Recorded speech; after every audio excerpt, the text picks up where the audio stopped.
മനസ്സിൽ ഉണരും ആയിരം വസന്തം, മനസ്സിൽ ഉണരും യേശുവേ നിൻ ഗാനം ആലപിക്കുമ്പോൾ, യേശുവേ നിൻ ഗാനം ആലപിക്കുമ്പോൾ, നിൻ തിരുനാമമെന്നാവിലുണരുമ്പോൾ ആയിരം താരകൾ പൂക്കും. കുഞ്ഞുങ്ങൾ പുഞ്ചിരി തൂകും സ്വരത്തിലും നിൻ ഗാനം, പൂക്കൾ തൻ സുഗന്ധത്തിലും തീരാത്ത നിൻ സാമീപ്യം. ആയിരം വസന്തം മനസ്സിൽ ഉണരും, ആയിരം വസന്തം മനസ്സിൽ ഉണരും.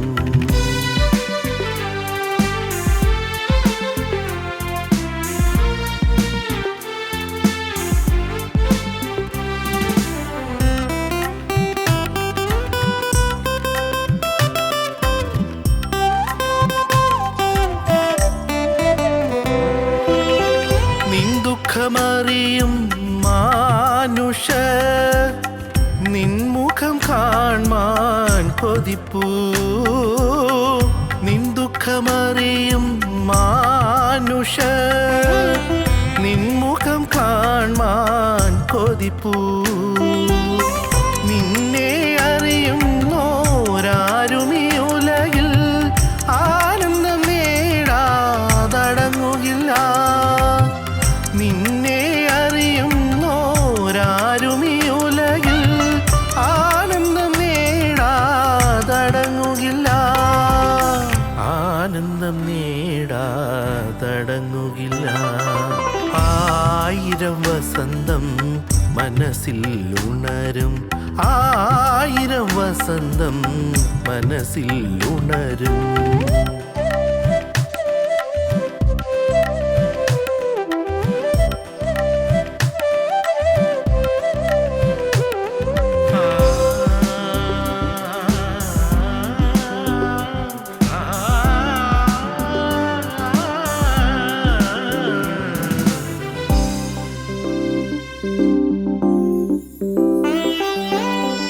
നിൻ ദിവ്യപാദം തേടുവോ വയലിലെ പൂ പോലെ ശോഭിതം. നിൻ ദിവ്യപാദം തേടുവോ വയലിലെ പൂ പോലെ ശോഭിതം. നിന്റെ മനോഹര ജീവിതം നേടുവാൻ പരസ്പര സ്നേഹം നുകരും. നിന്റെ മനോഹര ജീവിതം നേടുവാൻ പരസ്പര സ്നേഹം നുകരും, പരസ്പര സ്നേഹം നുകരും. ആയിരം വസന്തം മനസ്സിൽ ഉണരും, ആയിരം വസന്തം മനസ്സിൽ ഉണരും യേശുവേ നിൻ ഗാനം ആലപിക്കുമ്പോൾ, യേശുവേ നിൻ ഗാനം ആലപിക്കുമ്പോൾ, നിൻ തിരുനാമമെന്നാവിലുണരുമ്പോൾ ആയിരം താരകൾ പൂക്കും. കുഞ്ഞുങ്ങൾ പുഞ്ചിരി തൂകും സ്വരത്തിലും നിൻ ഗാനം, പൂക്കൾ തൻ സുഗന്ധത്തിലും തീരാത്ത നിൻ സാമീപ്യം. ആയിരം വസന്തം മനസ്സിൽ ഉണരും, ആയിരം വസന്തം മനസ്സിൽ ഉണരും.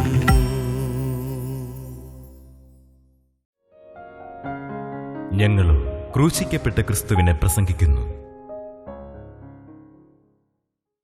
ദൈവത്തിന് സ്തോത്രം. 10 ദിവസം നിങ്ങൾക്ക് ഉപദ്രവം ഉണ്ടാകും, മരണപര്യന്തം വിശ്വസ്തനായിരിക്കുക, എന്നാൽ ഞാൻ ജീവകിരീടം നിനക്ക് തരും. നിനക്ക് പ്രതിഫലം ലഭിക്കും. ജീവകിരീടം നിനക്ക് തരും. നിനക്ക് നിത്യനായ ദൈവത്തിൻ്റെ കയ്യിൽ നിന്ന് പ്രതിഫലം ലഭിക്കും. കർത്താവായ യേശുവിൻ്റെ രണ്ടാമത്തെ വരവിനെ തുടർന്ന് ഒരു നീതിമാന്മാർക്കുള്ള പ്രതിഫലങ്ങൾ വിതരണം ചെയ്യുന്ന സമയമുണ്ട്. വിശുദ്ധന്മാർക്കുള്ള പ്രതിഫലങ്ങൾ കൊടുക്കുന്ന സമയം, കിരീടങ്ങൾ കൊടുക്കുന്ന സമയം. നാം ഭൂമിയിൽ കാണുന്ന പോലത്തെ ഏതെങ്കിലും കിരീടം അണിഞ്ഞു കൊടുക്കുന്നതായിരിക്കില്ല. ഭൗമികമല്ലല്ലോ അങ്ങേ ലോകത്തുള്ള കാര്യങ്ങൾ, ഭൗമികമായ കാര്യമല്ലല്ലോ. കിരീടമെന്ന് പറഞ്ഞിരിക്കുന്നത് ദൈവം നമുക്ക് തരുന്നതായ ചില മഹത്വങ്ങളായിരിക്കും, ദൈവം നമുക്ക് തരുന്നതായ ചില സമ്മാനങ്ങളായിരിക്കും. ദൈവം നമുക്ക് തരുന്നതായ ചില അനുഗ്രഹങ്ങളായിരിക്കും. എന്താണെന്ന് ആർക്ക് അറിഞ്ഞൂടാ. കാരണം വേദവസ്തം പറയുന്നു, കർത്താവിനെ സ്നേഹിക്കുന്നവർക്ക് ഒരുക്കിയിട്ടുള്ളത് കണ്ണ് കണ്ടിട്ടില്ല, ചെവി കേട്ടിട്ടില്ല, ഒരു മനുഷ്യൻ്റെ ഹൃദയത്തിൽ നിരൂപിച്ചിട്ട് പോലുമില്ല. ഇന്ന് ഇവിടെ ലാസറിനെ പോലെ വ്രണം നിറഞ്ഞവനായി ഇരിക്കുകയായിരിക്കും. ഇന്ന് ലാസറിനെ പോലെ രോഗം ബാധിച്ചവനായിട്ടിരിക്കുകയായിരിക്കും. ഇന്ന് ലാസറിനെ പോലെ ആ യജമാനൻ്റെ മേശയിൽ നിന്ന് വീഴുന്ന എച്ചിൽ കഷ്ണങ്ങൾ തിന്നാൻ കൊതി കൊണ്ട് വിരണ്ട് ഓടുകയായിരിക്കും. പക്ഷേ എന്നാൽ അവിടെ ചെല്ലുമ്പോൾ അവിടെ വ്രണമില്ല. യേശു ക്രിസ്തു സന്നിധാനത്തിൽ ചെല്ലുമ്പോൾ വ്രണമില്ല, രോഗമില്ല. ഇന്ന് ഇവിടെ കണ്ണുകാഴ്ചയില്ലാത്തവരായിരിക്കും, അവിടെ ചെല്ലുമ്പോൾ കണ്ണ് തെളിഞ്ഞിരിക്കും. ഇന്ന് കൈക്കോ കാലിനോ ബലഹീനതയുള്ളവരായിരിക്കും, അവിടെ ചെല്ലുമ്പോൾ ഒരു ബലഹീനം ഉണ്ടായിരിക്കുകയില്ല. വേദവസ്തം പറയുന്നു ഒരു ബലഹീനോട് ഉണ്ടായിരിക്കുകയില്ല, ഒരു ബലഹീനം ഉണ്ടായിരിക്കുകയില്ല. നമ്മുടെ ബലഹീനതകളെല്ലാം മാറും, നമ്മുടെ ബലഹീനതകൾ മാറും. ഇന്ന് പഠിക്കാൻ വേണ്ടത്ര ബുദ്ധിയില്ലായിരിക്കും, അവിടെ ചെല്ലുമ്പോൾ നല്ല ബുദ്ധി ഉണ്ടായിരിക്കും. ദൈവത്തിന് സ്തോത്രം. ഇന്നത്തെ ബലഹീനതകളെല്ലാം മാറ്റപ്പെടും. നാം ആത്മലോകത്തേക്ക് പ്രവേശിക്കും, ആത്മലോകത്തേക്ക്. കർത്താവിന് സ്തോത്രം. ഞാൻ കഴിഞ്ഞ ദിവസം വായിച്ചു, മരിച്ചുപോയൊരാത്മാവ് കടന്നു ചെന്നപ്പോൾ അവിടെ ആ മരണത്തിൻ്റെ ആ ഒടുവിലത്തെ സമയത്ത് ജീവിതത്തിൽ ബാല്യം 2 വയസ്സ് മുതൽ വന്ന പാപങ്ങളെല്ലാം ഒരൊറ്റ സെക്കൻഡ് കൊണ്ട് മനസ്സിൽ കൂടെ പാഞ്ഞു പോവുക. മരിക്കുന്ന സമയത്ത് ഒരൊറ്റ സെക്കൻഡ് കൊണ്ട് എല്ലാം മറന്നുപോയതും ഓർമ്മയില്ലാത്തതും പലതും ചിന്തിക്കാത്തതും എല്ലാ പാപങ്ങളും എല്ലാം അണിനിരന്ന് നിൽക്കുകയാണ്. ഒരു മനുഷ്യൻ്റെ അവസ്ഥയായി പറഞ്ഞത്, മരിച്ചുകൊണ്ടിരിക്കുന്നു ആ സമയത്ത് പാപങ്ങളെല്ലാം മുന്നിൽ വന്ന് അണിനിരന്ന് നിൽക്കുന്നു. ദൈവത്തിന് സ്തോത്രം. പ്രിയപ്പെട്ടവരെ, അന്നേരം ആത്മലോകത്തേക്ക് കടക്കുന്നതിന് മുമ്പ് ഈ പാപങ്ങൾ നമ്മെ വേട്ടയാടുന്നത്, നമ്മെ തുറച്ചു നോക്കുന്നത്, നമ്മെ ഭയപ്പെടുത്തുന്നതും നാം ഭയപ്പെട്ട് വിറയ്ക്കുന്നതെല്ലാം ആ ഏറ്റവും ഗൗരവമേറിയ സന്ദർഭത്തിൽ മനസ്സിലാക്കുകയാണ്. പക്ഷേ ഫലമില്ല, തീർന്നു എല്ലാം. ഇനി തിരിയാൻ സമയമില്ല, മാനസാന്തരപ്പെടാൻ സമയമില്ല. ദൈവം ഒരാൾക്ക് കൊടുത്തിരിക്കുന്ന പ്രസാദകാലം കഴിഞ്ഞിരിക്കുന്നു. ദൈവം ഒരാൾക്ക് കൊടുത്തിരിക്കുന്ന ആ സുപ്രസാദകാലം കഴിഞ്ഞിരിക്കുന്നു. ദൈവം ഒരാൾക്ക് കൊടുത്തിരിക്കുന്ന രക്ഷാദിവസം കഴിഞ്ഞു പോയിരിക്കുന്നു. ഇനി മാനസാന്തരപ്പെടുന്നതിന് ഇടമില്ല. കാരണം മാനസാന്തരം തരുന്നത് പരിശുദ്ധാത്മാവാണ്. പരിശുദ്ധാത്മാവ് ഇതാ സഭയെ കൊണ്ട് പറന്നു പോയി കഴിഞ്ഞിരിക്കുന്നു. പരിശുദ്ധാത്മാവ് വിശുദ്ധന്മാരെ കൊണ്ട് പറന്നു പോയി കഴിഞ്ഞിരിക്കുന്നു. ഏലിയാസാർ റിബേക്കയെ കൂട്ടിക്കൊണ്ടുവരുന്നത് പോലെ പരിശുദ്ധാത്മാവ് കർത്താവായ യേശുവിൻ്റെ മണവാട്ടി സഭയെയും കൊണ്ട് അങ്ങ് മധ്യാകാശത്തേക്ക് പറന്നേറിക്കഴിഞ്ഞിരിക്കുന്നു. ഇപ്പോൾ ഇത് ഏറ്റവും പരമദയനീയമായ രംഗത്തേക്ക് വരുന്നു. ഓർമ്മകൾ എല്ലാം തെളിഞ്ഞു വരുന്നു, പാവങ്ങൾ ഓർമ്മയിൽ വരുന്നു. അയ്യോ കഷ്ടം, ഞാൻ ഇതെല്ലാം ഏറ്റുപറഞ്ഞ് ഉപേക്ഷിച്ചില്ലല്ലോ എന്ന് സങ്കടപ്പെടുന്നു. ഞാൻ വായിച്ചു, നിങ്ങൾ വായിക്കാവുന്ന നല്ലൊരു പുസ്തകമാണ് life after life, beyond death's door, to hell and back. ഈ പുസ്തകങ്ങളൊക്കെ വായിച്ചാൽ കുറേയേറെ കാര്യങ്ങൾ മനസ്സിലാകും, മരണാനന്തരമുള്ള കാര്യങ്ങൾ. ആ മനുഷ്യൻ മരിച്ച് കഴിഞ്ഞിട്ട് നോക്കുമ്പോൾ സ്വന്തം ഡെഡ് ബോഡി കിടക്കുന്നത് കാണുന്നു, സ്വന്തം ശവശരീരം കിടക്കുന്നത് കാണുന്നുണ്ട്, ഈ ആത്മാവ് കാണുന്നുണ്ട്. അയാൾ ആത്മാവ് വിട്ടുപോയി. ആ ആത്മാവ് എങ്ങനെയെങ്കിലും ഈ ശരീരത്തിൽ കടന്നുവിടാൻ ശ്രമിക്കുകയാണ്. എനിക്ക് ഈ ശരീരത്തിലേക്ക് പ്രവേശിക്കണമല്ലോ, എനിക്ക് ഇനി ജീവിക്കണമല്ലോ. ആത്മാവ് ഈ ശരീരത്തിലേക്ക് പ്രവേശിക്കാൻ ശ്രമിക്കുകയാണ്, സാധിക്കുന്നില്ല. ശരീരത്തിലേക്ക് വീണ്ടും ആത്മാവിന് പ്രവേശിക്കാൻ പറ്റാതെ ആത്മാവ് ഇങ്ങനെ വലയുകയാണ്. അത്യന്തം വേദനാകരമായ രീതിയിൽ അനുഭവത്തിലേക്ക് വന്നു ചേരുകയാണ്. മരിക്കുന്ന ആത്മാവ് അപ്പോഴാണ് ഈ ഭീതിപ്രദമായ പാപങ്ങൾ ഓരോന്നും കണ്ട് വിറയ്ക്കുന്നത്. ദൈവത്തിന് സ്തോത്രം. എന്നാൽ ഈ ഭൂമിയിൽ ജീവിച്ചിരിക്കുമ്പോൾ സുപ്രസാദകാലത്ത് നമുക്ക് ഈ രക്ഷാദിവസത്തിൽ കർത്താവിനോട് അപേക്ഷിക്കുക എന്നുള്ള പാപങ്ങൾ ഏറ്റുപറഞ്ഞ് ഉപേക്ഷിക്കാം. എല്ലാം ഏറ്റുപറഞ്ഞ് ഉപേക്ഷിക്കാം. എന്തെല്ലാം വന്നെങ്കിലും ദൈവത്തിന് സ്തോത്രം, എന്തെല്ലാം സംഭവിച്ചെങ്കിലും എൻ്റെ സഹോദരങ്ങളെ, അനേകരെ ഇന്ന് വെപ്രാളപ്പെടുന്നുണ്ട്. എങ്ങനെയെങ്കിലും പാപത്തിൽ നിന്ന് മോചനം കിട്ടണം, ഈ പാപം മായിച്ച് കിട്ടണം, ഈ തിന്മകളെല്ലാം മായിച്ച് കിട്ടണം. എൻ്റെ അഹങ്കാരവും എൻ്റെ സ്വയപ്രശംസയും എൻ്റെ സ്വയമഹത്വവും ദൈവമേ എന്നിൽ തന്നെയുള്ളതായ ആശ്രയവും മറ്റ് മനുഷ്യരോടുള്ളതായ എൻ്റെ വിധേയത്വവും എല്ലാം കർത്താവ് ഇതെല്ലാം മാറി ഞാൻ സ്വതന്ത്രനായിത്തീരണം. ഇവിടെ വെച്ച് തന്നെ സ്വതന്ത്രനായിത്തീരണം. പിശാചിൻ്റെ അടിമത്തിൽ എനിക്ക് മോചനം പ്രാപിക്കണം. ഇന്ന് എൻ്റെ പേരിൽ എഴുതി വച്ചിരിക്കുന്ന ഈ അതിക്രമങ്ങളുടെ ലിസ്റ്റ് അത് കീറിക്കളഞ്ഞ് കിട്ടണം. പാപത്തിൻ്റെ ചീട്ട് കീറിക്കളഞ്ഞ് കിട്ടണം. എൻ്റെ പേരിൽ ഓർമ്മയുടെ പുസ്തകത്തിൽ എഴുതി വച്ചിരിക്കുന്നതായ എല്ലാ പാപങ്ങളും ആ ലിസ്റ്റ് കീറിക്കളഞ്ഞ് കിട്ടണം. ആ പാവങ്ങളെല്ലാം മാഞ്ഞു കിട്ടണം. സ്തോത്രം. പ്രിയപ്പെട്ടവരെ, അത് ഈ കർത്താവായ യേശു ക്രിസ്തുവിൻ്റെ തിരുരക്തത്താലും ജയമുള്ള സ്ലീബായാലും എല്ലാം കീറിക്കിട്ടും. അതാണ് ആശ്വാസനായ ദൂത്. ഏത് കൊടിയ പാവം ചെയ്തവനാണെങ്കിലും ഇവിടെ വെച്ച് ഈ പാവങ്ങളെല്ലാം ക്ഷമിക്കപ്പെട്ട് കിട്ടും. അതിൻ്റെ സമയം നമുക്ക് തന്നിട്ടുണ്ട്. അതിന് നമുക്ക് കർത്താവ് ഒരു സമയം ഒരുക്കിയിട്ടുണ്ട്. ആ സമയത്ത് നാം മാനസാന്തരപ്പെട്ടില്ലെങ്കിൽ നാം ഒരുപക്ഷെ നിരാശരായി പോകും. എനിക്ക് വേണ്ടി ആരും പ്രാർത്ഥിക്കേണ്ട ആവശ്യമൊന്നുമില്ലെന്ന് പറയുന്ന ആളുകളുണ്ട്. എനിക്ക് വേണ്ടി ആരും പ്രാർത്ഥിക്കേണ്ട, എനിക്ക് ആരുടെ മധ്യസ്ഥത വേണ്ട, ഞാൻ നേരെ ദൈവരാജ്യത്തിൽ പൊക്കെയുള്ളൂ എന്ന് പറയുന്ന ആളുകളുണ്ട്. അറിവുകേടെന്ന് മാത്രമേ പറയാനുള്ളൂ. അറിവുകേട്. ദൈവത്തിന് സ്തോത്രം. അനേകർ സത്യത്തിൻ്റെ വഴി അറിയാതെ മനഃപൂർവ്വം സ്വന്തം ഹൃദയത്തെ മറച്ചു വെച്ചുകൊണ്ടിരിക്കുന്നു. ഹൃദയത്തിൽ ഇന്നും അകൃത്യം മറച്ചു വെച്ചുകൊണ്ടിരിക്കുന്നു. പാവമുണ്ടെന്ന് അറിയുന്നില്ല. നമ്മുടെ പേരിൽ എഴുതിയിരിക്കുന്നതായ പാപത്തിൻ്റെ കടച്ചീട്ടെല്ലാം കീറിക്കിട്ടണം, എല്ലാം മാറിക്കിട്ടണം. കർത്താവായ യേശുവിൻ്റെ ആ പുണ്യാഹ രക്തം വന്ന് വീണ് എല്ലാ പാപവും കഴുകിക്കിട്ടണം. ദൈവത്തിന് സ്തോത്രം. പാപങ്ങളെല്ലാം കഴുകണം. ആ അനുഭവം നിങ്ങൾ കിട്ടിയിട്ടുണ്ടോ? പാപമോചനത്തിൻ്റെ സൗഖ്യം എന്തൊരു സമാധാനമാണെന്നോ, എന്തൊരു സമാധാനം. ദൈവത്തിന് സ്തോത്രം. ദൈവത്തിൻ്റെ നാമം മഹത്വപ്പെടട്ടെ. നമ്മുടെ മുമ്പിൽ അനേകം ഉദാഹരണങ്ങൾ കിടപ്പുണ്ട്. പാപമോചനം കിട്ടുമ്പോൾ രോഗവും മാറും. പ്രിയപ്പെട്ടവരെ, നിങ്ങൾക്ക് മനസ്സിലാകുന്നുണ്ടോ? പാപമോചനം കിട്ടുമ്പോൾ രോഗവും മാറുകയാണ്. നമ്മൾ മനസ്സിന് സ്വസ്ഥത കിട്ടുകയാണ്, വലിയൊരു സന്തോഷം കിട്ടുകയാണ്, വലിയ സുഖം കിട്ടുകയാണ്. ദൈവത്തിന് സ്തോത്രം. നോക്കൂ, ആ സ്ത്രീ എന്ന് കർത്താവിൻ്റെ അരികത്തേക്ക് വന്നു. അവൾ സ്വയമേ വന്നതല്ല, ആളുകളോട് വലിച്ചഴിച്ചുകൊണ്ട് വന്നതാണ്. അവൾ കുതിരയോടെ നോക്കുന്നുണ്ട്, പറ്റില്ല. മല്ലന്മാരായ യഹൂദ പരീക്ഷകൾ അവളെ പിടിച്ചുകൊണ്ട് വരികയാണ്. ന്യായശാസ്ത്രിമാരും പരീശന്മാരും അവൾ പിടിച്ചുകൊണ്ട് വരുന്നത്. കർത്താവിൻ്റെ മുമ്പിൽ കൊണ്ടു നിർത്തി. സ്ത്രീ പേടിച്ച് പാവം വിറയ്ക്കുകയാണ്. അവൾക്കറിയാം ഇനി ജീവിതമില്ല, തീർന്നു, ഇത് തീരാൻ പോവുകയാണ്, എന്നെ കല്ലെറിഞ്ഞ് കൊല്ലും, ഉറപ്പാണ്. അവർ കർത്താവിനോട് ചോദിച്ചു, യഹൂദന്മാർ പരീശന്മാർ ചോദിച്ചു, കർത്താവേ, ഇവളെ വ്യഭിചാരകർമ്മത്തിൽ തന്നെ പിടിച്ചതാണ്. വ്യഭിചാരകർമ്മത്തിൽ തന്നെ പിടിച്ചതുകൊണ്ട് ഇവളെ കല്ലെറിഞ്ഞ് കൊല്ലണമെന്നല്ലേ നിയമം? ഇവിടെ എന്ത് ചെയ്യണമെന്നാണ് നിൻ്റെ അഭിപ്രായം? കർത്താവിനെ പരീക്ഷിച്ച് ചോദിച്ചതാണ്. കർത്താവ് സ്നേഹമാണെങ്കിൽ ഇവളെ കല്ലെറിയണ്ട എന്ന് പറയുമല്ലോ. അല്ല, കർത്താവ് കല്ലെറിയാൻ പറയുകയാണെങ്കിൽ കർത്താവ് സ്നേഹമല്ലല്ലോ. കർത്താവിൽ കുറ്റം ചുമത്താനാണ് വന്നത്. ദൈവത്തിന് സ്തോത്രം. നോക്കൂ, എന്തുണ്ടായി? ആ സ്ത്രീ പേടിച്ച് കുറച്ച് നിൽക്കുമ്പോൾ യേശു കുനിഞ്ഞ് വിരൽ കൊണ്ട് നിലത്ത് എഴുതിക്കൊണ്ടിരുന്നു. നിലത്ത് എന്തും എഴുതിക്കൊണ്ടിരുന്നു? എന്താണാവോ? യേശു വിരൽ കൊണ്ട് നിലത്ത് മണ്ണിൽ, പൂഴിമണ്ണിൽ എന്തോ എഴുതിക്കൊണ്ടിരുന്നു. അവർ നോക്കി, യഹൂദന്മാർ അവരെല്ലാവരും നോക്കി. അവരുടെ രഹസ്യഭാവങ്ങളാണ് കർത്താവ് എഴുതുന്നത്. കർത്താവ് തലപൊക്കി പറഞ്ഞു, നിങ്ങളിൽ പാപം ചെയ്യാത്തതിനുള്ള ഒന്നാമത് കല്ലെറിയട്ടെ. കല്ലെറിയണ്ടെന്ന് ഞാൻ പറയുന്നില്ല, അവളെ വെറുതെ വിടണമെന്ന് ഞാൻ പറയുന്നില്ല. പക്ഷേ എറിയാൻ പാവമില്ലാത്തവൻ വേണം എറിയാൻ. നിങ്ങൾ പാവം ചെയ്യാത്തവനുള്ള ഒന്നാമത് കല്ലെറിയട്ടെ. അവരുടെ കയ്യിൽ എറിയാൻ കൊണ്ടുവന്ന കല്ല് താഴെ ഊർന്നുപോയി. അവർക്ക് ഒന്നും പിന്നെ പറയാനില്ല. പാവം ചെയ്യാത്തതിനുള്ള ഒന്നാമത് കല്ലെറിയട്ടെ എന്ന് പറഞ്ഞപ്പോഴേക്കും അവരുടെ ഹൃദയത്തിൽ കുറ്റബോധമുണ്ടായി. അവർ ഓരോരുത്തരായി പിരിഞ്ഞുപോയി. എറിയാൻ വന്നവർ ഇവളെ കൊല്ലുമെന്ന് അവൾക്ക് ഉറപ്പായിരുന്നു. പക്ഷേ അവൾ എറിയാൻ വന്നവർ അവരോരുത്തർ പിരിഞ്ഞു പോയപ്പോൾ പിന്നെ ആ സ്ത്രീ തന്നെ മാത്രം അങ്ങനെ സ്തംഭിച്ച് നിൽക്കുകയാണ്. യേശു അവളുടെ മുഖത്ത് നോക്കി, കനിവോടെ നോക്കി, ആർദ്രതയോടെ നോക്കി. പാവത്തിൽ പിടിക്കോട്ടുള്ളായി വന്നിരിക്കുന്നു. അവൾക്ക് ഹൃദയം തകരുന്ന കർത്താവ് കണ്ടു. അവളുടെ ഉള്ളു തകരുന്ന കർത്താവ് കണ്ടു. അവളുടെ ഹൃദയം വിറകൊള്ളുന്ന കർത്താവ് കണ്ടു.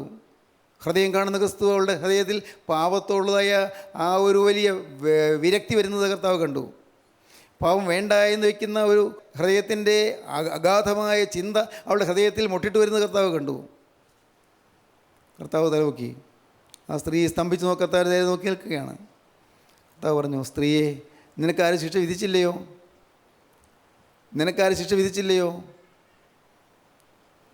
ആ സ്ത്രീ തെല്ലു നേരം പകച്ചു നിന്നു. വിക്കി ഒരു വാക്ക് മാത്രം പറഞ്ഞു, ഇല്ല കർത്താവേ. എറിയാൻ വേണമെങ്കിൽ കർത്താവിന് എറിയാം, കാരണം കർത്താവ് പാവം ചെയ്യാത്തവനാണ്. കർത്താവ് പറഞ്ഞ വാക്കനുസരിച്ച് കർത്താവിന് വേണമെങ്കിൽ ആ സ്ത്രീ എറിയാം, കല്ലെടുത്തെറിയാം. പക്ഷെ കർത്താവ് പറയുന്നു, ഞാനും നിനക്ക് ശിക്ഷ വിധിക്കുന്നില്ല, പോക, ഇനി പാവം ചെയ്യരുത്. സ്തോത്രം. എന്തൊരാശ്വാസം. ഞാനും നിനക്ക് ശിക്ഷ വിധിക്കുന്നില്ല, പോക, ഇനി പാവം ചെയ്യരുത്. എൻ്റെ സഹോദരി സഹോദരന്മാരെ, അന്ന് ആ സ്ത്രീയെ പിടിച്ചുകൊണ്ട് വന്നതുപോലെ ഇന്ന് നിങ്ങൾ അനേകം പേര് പാപത്താൽ പിടിക്കപ്പെട്ടവരായി വന്നിട്ടുണ്ട്. നിങ്ങളൊരു കാര്യം ചെയ്യൂ, നിങ്ങളുടെ അരികത്തേക്ക് നിൽക്കുന്ന ക്രിസ്തുവിൻ്റെ തിരുമുഖത്തേക്കൊന്ന് നോക്കൂ. ആ തിരുമുഖത്തേക്ക്, വാത്സല്യം വഴിഞ്ഞൊഴുന്ന മുഖത്തേക്ക് നിങ്ങൾ നോക്കൂ. സ്നേഹം മാത്രമായ ആ മുഖത്തേക്ക് നിങ്ങൾ നോക്കൂ. ദൈവത്തിന് സ്തോത്രം. ക്രിസ്തുവിൻ്റെ തിരുമുഖത്തേക്ക് നിങ്ങൾ നോക്കൂ. കാണാം ആ വാത്സല്യം. ആർദ്രമായ കണ്ണുകളോടെ, വാത്സല്യം പറഞ്ഞ സ്വരത്തോടെ യേശുവോട് പറഞ്ഞു, സ്ത്രീയെ, നിനക്ക് ഞാൻ ശിക്ഷ വിധിക്കുന്നില്ല, പോക, ഇനി പാപം ചെയ്യരുത്. ദൈവത്തിന് സ്തോത്രം. സഹോദരങ്ങളെ, ആ സ്ത്രീ അന്ന് രാത്രി ഉറങ്ങിയില്ലെന്ന് തോന്നുന്നു. ഉറങ്ങാൻ പറ്റുകയില്ലല്ലോ. എന്തെല്ലാമാണ് സംഭവിച്ചത്? മനസ്സിൽ കൂടി ഇങ്ങനെ അനേക ചിത്രങ്ങൾ വരികയാണ്. വ്യഭിചാരക്രമത്തിൽ പോയത്, കണ്ട കാലങ്ങളെല്ലാം വ്യഭിചാരത്തിൽ ജീവിച്ചത്, അവളുടെ ശരീരം അശുദ്ധിക്ക് വിട്ടുകൊടുത്തത്, അന്നൊരു ദിവസം യഹൂദന്മാർ അവളെ പിടികൂടിയത്, അവളെ അവർ വലിച്ചഴിച്ചുകൊണ്ട് ക്രിസ്തുവിൻ്റെ അടുക്കിലേക്ക് വന്നത്, ക്രിസ്തുവിൻ്റെ തിരുമുമ്പാകെ നിന്ന് അവർ കല്ലെറിയാൻ തുടങ്ങിയത്, ക്രിസ്തുവിൻ്റെ അടുത്തേക്ക് വന്നതുകൊണ്ട് അവൾക്ക് മോചനം കിട്ടിയത്, അവർ കല്ലെറിയാതെ ക്രിസ്തുവിൻ്റെ അടുക്കിലേക്ക് കൊണ്ടുവന്ന് ഭാഗ്യമായി പോയല്ലോ. അവളിതെല്ലാം ഓരോന്നോരോന്നായി ഓർത്തു. പെട്ടെന്ന് അവളുടെ ഹൃദയത്തിലൊരു നൊമ്പരം. യേശു ക്രിസ്തുവിനോട് പറഞ്ഞല്ലോ, ഞാൻ നിനക്ക് ശിക്ഷ വിധിക്കുന്നില്ല, പോക, ഇനി പാപം ചെയ്യരുതെന്ന്. പക്ഷെ ഞാൻ അങ്ങനെ അത് കേട്ടപ്പോൾ ഞാൻ മൗനമായി നിന്നത് എന്താ? ഞാൻ ഉറക്കെ പറയേണ്ടതായിരുന്നല്ലോ, ഇല്ല, ഇനി ഞാൻ പാപം ചെയ്യില്ല എന്ന്. ഞാൻ പറഞ്ഞില്ലല്ലോ. എന്തു പറ്റി എനിക്ക്? പോക, ഇനി ഞാൻ പാപം ചെയ്യരുതെന്ന് കർത്താവ് പറഞ്ഞപ്പോൾ എന്തുകൊണ്ടാണ് എനിക്കത് പറയാൻ തോന്നാഞ്ഞത്? ഇല്ല, ഇനി പാപം ചെയ്യില്ല എന്ന്. ഗുരു, ഇനി ഒരിക്കലും ഞാൻ പാപം ചെയ്യുകയില്ലെന്ന് എനിക്ക് പറയാമായിരുന്നല്ലോ. എന്തുകൊണ്ട് എനിക്ക് സാധിക്കാതെ പോയത്? അവൾക്ക് സ്വസ്ഥതയില്ല. നേരം പരവരാ വിളിക്കുന്നേ ഉള്ളൂ. അവൾ ഓടിയിറങ്ങി. യേശു എവിടെയുണ്ടെന്ന് പറയണം. ഇനി ഞാൻ പാപം ചെയ്യില്ല കർത്താവേ, നാഥ, ഇനി ഞാൻ പാപം ചെയ്യില്ലെന്ന് പറയണം. അതിനുവേണ്ടി അവൾ ഓടുകയാണ്. അന്വേഷിച്ചു, യേശു എവിടെയുണ്ട്? ആളുകൾ വിചാരിച്ചു ഈ സ്ത്രീ ഇങ്ങനെ ഒരു ഭ്രാന്തിയെപ്പോലെ ഇങ്ങനെ ഓടി നടക്കുന്നു. യേശു എവിടെയുണ്ട്? യേശു എവിടെയുണ്ട്? ദൈവത്തിന് സ്തോത്രം. പ്രിയപ്പെട്ടവരെ, ആത്മീയമായ ആ ദാഹത്തോടുകൂടി യേശുവിനെ കാണാനുള്ള ഓടിപ്പുറപ്പെടുന്നതായ അനേകം ജീവിതങ്ങൾ യേശുവിനെ കണ്ടെത്തിയിട്ടുണ്ട്. അവർ അനുഗ്രഹം പ്രാപിച്ചിട്ടുണ്ട്. അവർ ദൈവിക സാക്ഷി അനുഭവിച്ചിട്ടുണ്ട്. സ്തോത്രം. നിങ്ങൾക്ക് യേശുവിനെ കണ്ടെത്തിയാൽ നിങ്ങൾക്കും അനുഗ്രഹീതമായ സാക്ഷ്യം കിട്ടും. ഹല്ലേലൂയ, ദൈവത്തിന് സ്തോത്രം. അവൾ അന്വേഷിച്ച് വന്നപ്പോൾ ഒരുത്തൻ പറഞ്ഞു, അതാണ്ട് ഇന്നലെ കേട്ടു യേശു നയീം പട്ടണത്തിലേക്ക് പോയിട്ടുണ്ട്. അവിടെ ശീമോൻ എന്ന് പറഞ്ഞ ഒരു പരീക്ഷപ്രമാണിയുടെ വീട്ടിൽ യേശു ഭക്ഷണത്തിലിരിക്കുന്നുണ്ട്, വിരുന്നിന് വിളിച്ചിട്ടുണ്ടെന്ന് കേട്ടു. അവളങ്ങോട്ട് ഓടി. ഏതാ ശീമോൻ്റെ വീട് അറിയാമോ? അറിയാൻ പാടില്ല. അവൾ ഏറ്റവും ഹീനമായ ജീവിതം നയിച്ച ആ സ്ത്രീ മാന്യന്മാരുള്ള ആ വിശാലമായ ശാലയിലേക്ക് അവൾ ചെന്നു. ഒരു വിധത്തിൽ തിക്കി തിരക്കി അവൾ വാതിക്കൽ കൂടി അകത്തേക്ക് കിടക്കാൻ ഞൂന്ന് കിടക്കാൻ ശ്രമിക്കുകയാണ്. അവൾക്ക് ദേഷ്യം വന്നു. ഈ സ്ത്രീക്ക് ഇവിടെ എന്താ കാര്യം? ഈ കൊള്ളാത്ത ജീവിതം നയിച്ച സ്ത്രീക്ക് ഇവിടെ ഞങ്ങൾ മാന്യന്മാർ കൂടി ഇരിക്കുന്നിടത്ത് എന്താ കാര്യം? അവർക്ക് ഇഷ്ടപ്പെട്ടില്ല. പക്ഷേ ഇതൊന്നും അവൾ കേൾക്കുന്ന മട്ടില്ല. അവളെ പിന്തിരിപ്പിക്കാൻ നോക്കുന്നവരോ അവളെ പുച്ഛത്തോടെ കാണുന്നവരോ ഒന്നും അവൾക്കൊരു വിഷയമല്ല. അവൾക്കൊരാളെ മാത്രം കാണണം, ഒറ്റയ്ക്കൊരാളെ. ഹല്ലേലൂയ, ഒറ്റയ്ക്കൊരാളെ. എനിക്ക് ഇന്ന് ജീവൻ നിലനിർത്തി തന്നവൻ. ഹല്ലേലൂയ. എനിക്ക് ഇന്ന് പാവബോധം തന്നവൻ, എൻ്റെ പാവത്തിനത്തോടെ എന്നോട് ചെയ്യാത്തവൻ, എൻ്റെ പാവത്തിനത്തോടെ എന്നോട് പെരുമാറാത്തവൻ, എൻ്റെ എണ്ണിയാൽ തീരാത്ത പാവങ്ങളെല്ലാം ഒന്നും ചോദിക്കാതെ ക്ഷമിച്ചു തന്നവൻ, ഞാൻ നിനക്ക് ശിക്ഷ വിധിക്കുന്നില്ല എന്ന് എന്നോട് മധുരമായ വാക്ക് പറഞ്ഞവൻ, യേശുവിനെ എനിക്ക് കാണണം. വേറെ ആരും എനിക്ക് കാണണ്ട. ഇവർ പുച്ഛിക്കുന്നുണ്ടോ, പരിഹസിക്കുന്നുണ്ടോ, ആക്ഷേപിക്കുന്നുണ്ടോ, അതൊന്നും എനിക്ക് വിഷയമല്ല. അവർക്ക് തോന്നിയത് പറഞ്ഞോളട്ടെ. പക്ഷെ എനിക്കൊരാളെ കാണണം. അവൾ ആ വിശാലമായ ശാലയിലിങ്ങനെ ശീമോൻ്റെ ഭൂമിയിടയിൽ അവളിങ്ങനെ പരതി നോക്കുമ്പോഴുണ്ട് അവിടെ അങ്ങ് ഒരിടത്ത് യേശു വിനീതനായി കർത്താവ് ഇരിക്കുന്ന ശിഷ്യന്മാരും കൂടി ഇരിക്കുന്നു, ഭക്ഷണത്തിലിരിക്കുകയാണ്. അവൾ പിന്നെ നിന്നില്ല, നിലച്ചില്ല അവളുടെ ഓട്ടം. അവൾ ഓടി ക്രിസ്തുവിൻ്റെ പിന്നിൽ ആ പാത പിടുത്തെങ്കിൽ അവൾ വീണു. ഏങ്ങടിച്ച് കരയാൻ തുടങ്ങി. ഏങ്ങടിച്ച് കരയുകയാണ്. ഉറക്കെ പാവം വിളിച്ച് പറയുകയാണ്. പാവം വിളിച്ച് പറയുകയാണ്. അവളുടെ പാവം വിളിച്ച് പറയാൻ ആരും പറഞ്ഞില്ലല്ലോ. പക്ഷേ അവൾ പാവമെല്ലാം ഇങ്ങനെ ഉറക്കെ പറയുകയാണ്. ദൈവത്തിന് സ്തോത്രം. കർത്താവ് അവളോട് പറഞ്ഞു, സ്ത്രീയെ, നിൻ്റെ അനേകങ്ങളായ പാവങ്ങൾ മോചിച്ച് തന്നിരിക്കുന്നു. സ്തോത്രം. ഹല്ലേലൂയ. നിൻ്റെ അനേകങ്ങളായ പാവങ്ങൾ മോചിച്ച് തന്നിരിക്കുന്നു. സമാധാനത്തോടെ പോകാം. നിൻ്റെ വിശ്വാസം നിന്നെ രക്ഷിച്ചിരിക്കുന്നു. സ്തോത്രം. എന്തൊരു ഭാഗ്യം, എന്തൊരു ഭാഗ്യം. പ്രിയപ്പെട്ടവരെ, ഞാൻ നിങ്ങളോട് പറയട്ടെ, പാവമോചനം കിട്ടുന്നത് പോലത്തെ ഒരു സുഖം വേറൊന്നില്ല. പാവം ക്ഷമിച്ച് കിട്ടുന്നത് പോലൊരു സുഖം വേറൊന്നില്ല. പാവങ്ങളെല്ലാം മാഞ്ഞ് കിട്ടുമ്പോഴുള്ളതായ സുഖം പോലെ വേറൊന്നൊരു സുഖമില്ല.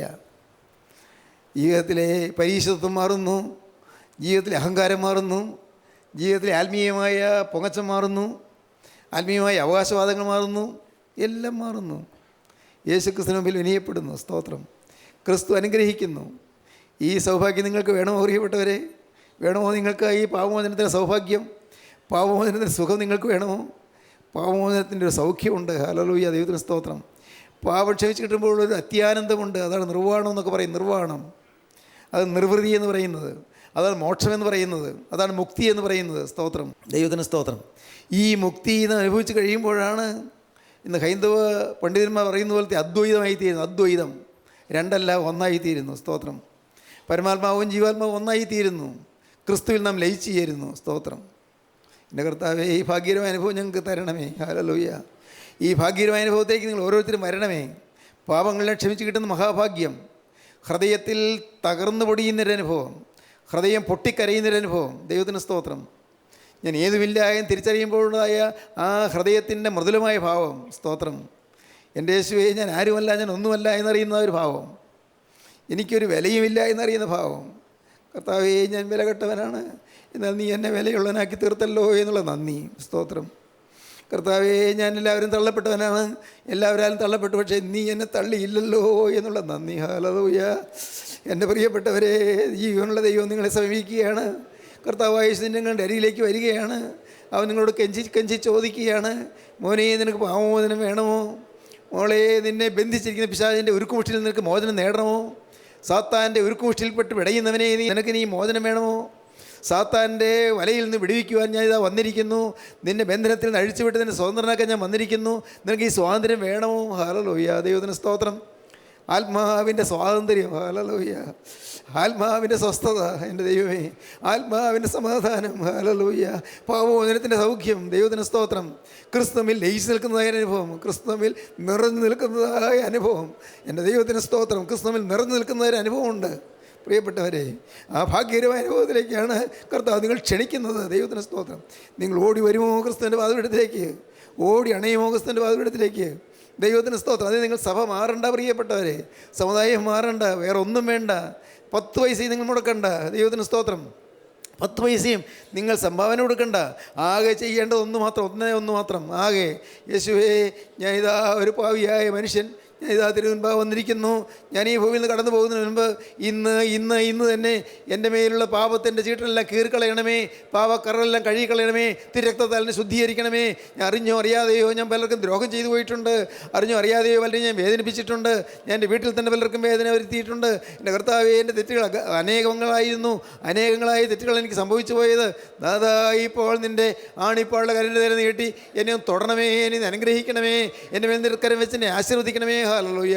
ദൈവത്തിന് സ്തോത്രങ്ങൾ പറയുമോ, പ്രാർത്ഥിക്കുമോ? മരണപര്യന്തം വിശ്വസ്തനായിരിക്കുക, എന്നാൽ ഞാൻ ജീവകിരീടം നിനക്ക് തരും. നിനക്ക് മരണപര്യന്തം വിശ്വസ്തനായിരുന്നാൽ ജീവകിരീടം ലഭിക്കാൻ പോകുന്നു. ദൈവത്തിന് സ്തോത്രം. നിനക്ക് പ്രതിഫലം കിട്ടാൻ പോകുന്നു. പ്രതിഫലങ്ങൾ തരാൻ രാജാതിരാജൻ എഴുന്നള്ളി വരാൻ പോകുന്നു. കർത്താവായ യേശു ക്രിസ്തു തൻ്റെ തിരക്തത്താൽ വീണ്ടെടുക്കപ്പെട്ട സഭയെ വീണ്ടെടുക്കാൻ അവിടെ നിന്ന് എഴുന്നള്ളി വരാൻ പോകുന്നു. പ്രതിഫലം തരുവാനായി യേശു വരുമ്പോൾ അന്ന് പ്രതിഫലം കിട്ടുവാൻ തക്കവണ്ണം നിങ്ങൾ ആശയോടെ പറന്നുയരുമോ? ദൈവത്തിന് സ്തോത്രം. പ്രതിഫലത്തിന് നായകൻ വരുമ്പോൾ, പ്രതിഫലവുമായി വരുന്നവൻ ആ കിരീടവുമായി വരുമ്പോൾ കിരീടം വാങ്ങുവാൻ നിങ്ങൾ ഒരുങ്ങുമോ പ്രിയപ്പെട്ടവരെ? അന്ന് കിരീടം ലഭിക്കുന്ന ആരെല്ലാമാണ്? ദൈവത്തിന് സ്തോത്രം. നല്ല പ്രവൃത്തികൾക്ക് കിരീടം ലഭിക്കും. തൽഫലങ്ങൾ പുറപ്പെടുവിക്കുന്നവർക്ക് പ്രതിഫലം ലഭിക്കും. ദൈവത്തിന് സ്തോത്രം. പ്രതിഫലങ്ങളുടെ ഉടയവൻ വരുമ്പോൾ അവനിതാ നിങ്ങളെ ആശീർവദിക്കും. നല്ലവനും വിശ്വസ്തനായ ദാസനെ, നീ അല്പത്തിൽ വിശ്വസ്തനായിരുന്നു, ഞാൻ നിന്നെ അധികത്തിന് വിചാരകനാക്കും എന്ന് പറയുന്ന ആ സ്വർഗീയമായ അനുഭവത്തിലേക്ക്, ആ ബ്ലെസ്സിങ്, ആ യഥാർത്ഥമായ അനുഗ്രഹത്തിലേക്ക് നിങ്ങൾക്ക് വരാൻ താല്പര്യമുണ്ടോ? യേശുദാ നിങ്ങൾ വിളിക്കുകയാണ്, ഓരോരുത്തരെയും വിളിക്കുകയാണ്. ദൈവത്തിന് സ്തോത്രം. നമുക്ക് നമ്മുടെ കണ്ണുകളെ അടയ്ക്കാം. ദൈവത്തിന് സ്തോത്രം. അവനോട് നമുക്കൊരു വാക്ക് പറയാം, കർത്താവേ, ഇനി ഞാൻ പാവം ചെയ്യുകയില്ല. കർത്താവേ, നാഥാ, നീ എൻ്റെ പാവം ക്ഷമിക്കാൻ മനസ്സുള്ളതിനുള്ളതാണല്ലോ. നിൻ്റെ രക്തം എൻ്റെ പാവക്കറ കഴുകുന്നതാണല്ലോ. തിരക്തം എന്നെ കഴുകുന്ന തിരക്തം എൻ്റെ കർത്താവേ, ഇപ്പോൾ എൻ്റെ മേൽ തളിക്കണമേ കർത്താവേ. നിൻ്റെ തിരക്തം മേൽ തെളിച്ച് എൻ്റെ പാവങ്ങൾ മോചിച്ചു തരണമേ കർത്താവേ. എണ്ണിയാൽ തീരാത്ത പാവങ്ങൾ വന്നുപോയി കർത്താവേ. അനേകം പാവങ്ങൾ, ഓർമ്മയിലുള്ളതും ഓർമ്മയിൽ ഇല്ലാത്തതും, ഏറ്റു പറഞ്ഞതും ഏറ്റു പറയാത്തതും അനേകം പാപങ്ങൾ എല്ലാം നിൻ്റെ തിരുരക്തത്തിൽ മുക്കിക്കളയണമേ. Hallelujah, hallelujah, hallelujah, hallelujah, hallelujah. മേലിൽ ഞാൻ ലോകത്തിൻ്റെ ഇമ്പങ്ങളിലേക്ക് പോവുകയില്ല, മേലിൽ വെറുക്കൂത്തിലേക്ക് പോവുകയില്ല, മേലിൽ ചീത്ത കൂട്ടുകെട്ടിലേക്ക് പോവുകയില്ല, മേൽ അശുദ്ധമായതൊന്നും തൊടുകയില്ല. യേശുവേ, ഞാൻ നിൻ്റെ മാത്രം വകയായിരിക്കും, നിൻ്റേത് മാത്രമായിരിക്കും. യേശുവേ, തൃക്കരം നീട്ടണമേ, എന്നെ തൊടണമേ, എൻ്റെ മേൽ തൃക്കരം വയ്ക്കണമേ, തിരുരക്തം പുരട്ടണമേ, എന്നെ വിശുദ്ധീകരിക്കണമേ. പ്രാർത്ഥിക്കൂ പ്രിയപ്പെട്ടവരെ. ഹല്ലേലൂയ. യേശുവിൻ്റെ കരങ്ങളിലേക്ക് ജീവിതം കൊടുത്തു എന്ന് ഉറപ്പുള്ളവർ മാത്രം തങ്ങളുടെ കരങ്ങൾ ഉയർത്തുകയില്ല. Hallelujah, hallelujah. എൻ്റെ ജീവനുള്ള ദൈവമേ, എൻ്റെ കരുണയുള്ള കർത്താവേ, ഇപ്പോൾ അവിടുത്തെ സ്ഥിരസാന്നിധ്യം ഞങ്ങൾക്ക് തന്നിരിക്കുന്നതിനായി നന്ദിയോടെ സ്തോത്രം. എൻ്റെ നാഥ, അവിടുത്തെ രണ്ടാമത്തെ വരവിന് ഞങ്ങളെല്ലാവരും ഒരുക്കുന്നതിനായി നന്ദിയോടെ സ്തോത്രം. പീഡകളുടെ കാലങ്ങളിലേക്ക് ഞങ്ങൾ വരുമ്പോൾ ഞങ്ങൾ തളർന്നു പോകാതിരിക്കാൻ ഞങ്ങളെ പുതിയ ശക്തി ധരിപ്പിക്കുന്നതിനായി നന്ദിയോടെ സ്തോത്രം. അപ്പോൾ ഈ മക്കളെല്ലാം തൊടണമേ, ഈ മക്കളെല്ലാവരെയും അനുഗ്രഹിക്കണമേ. എൻ്റെ കർത്താവേ, അനേകം ഭാരങ്ങൾ, അനേക ഭാരച്ചുമടുകൾ, അനേകം യാതനകൾ, അനേകം വേദനാ വിഷയങ്ങൾ, അനേകം രോഗങ്ങൾ, കർത്താവെ തടുക്കാനാവാത്ത ചില ദുരിതങ്ങൾ, കർത്താവെ നിൻ്റെ മക്കളെ അനേകം അനുഭവിക്കുന്നുണ്ടല്ലോ. കർത്താവെ, ഈ മക്കളെ തൊടണമേ, ഈ മക്കളെ അനുഗ്രഹിക്കണമേ, ഈ മക്കളുടെ മേൽ നിൻ്റെ കൃപ പകരണമേ, നിൻ്റെ സ്നേഹം പകരണമേ, സ്നേഹത്താൽ നിറയ്ക്കണമേ, എല്ലാവരെയും അനുഗ്രഹിക്കണമേ, എല്ലാവരെയും അടുത്ത രണ്ടാമത്തവർക്ക് വേണ്ടി ഒരുക്കണമേ. യേശു ക്രിസ്തുവിൻ്റെ പരിശുദ്ധമായ നാമത്തിൽ പ്രാർത്ഥിക്കുന്ന കൃപയോടെ കേൾക്കണം പിതാവേ. ആമീൻ. ഹല്ലേലൂയ. ദൈവത്തിന് സ്തോത്രം.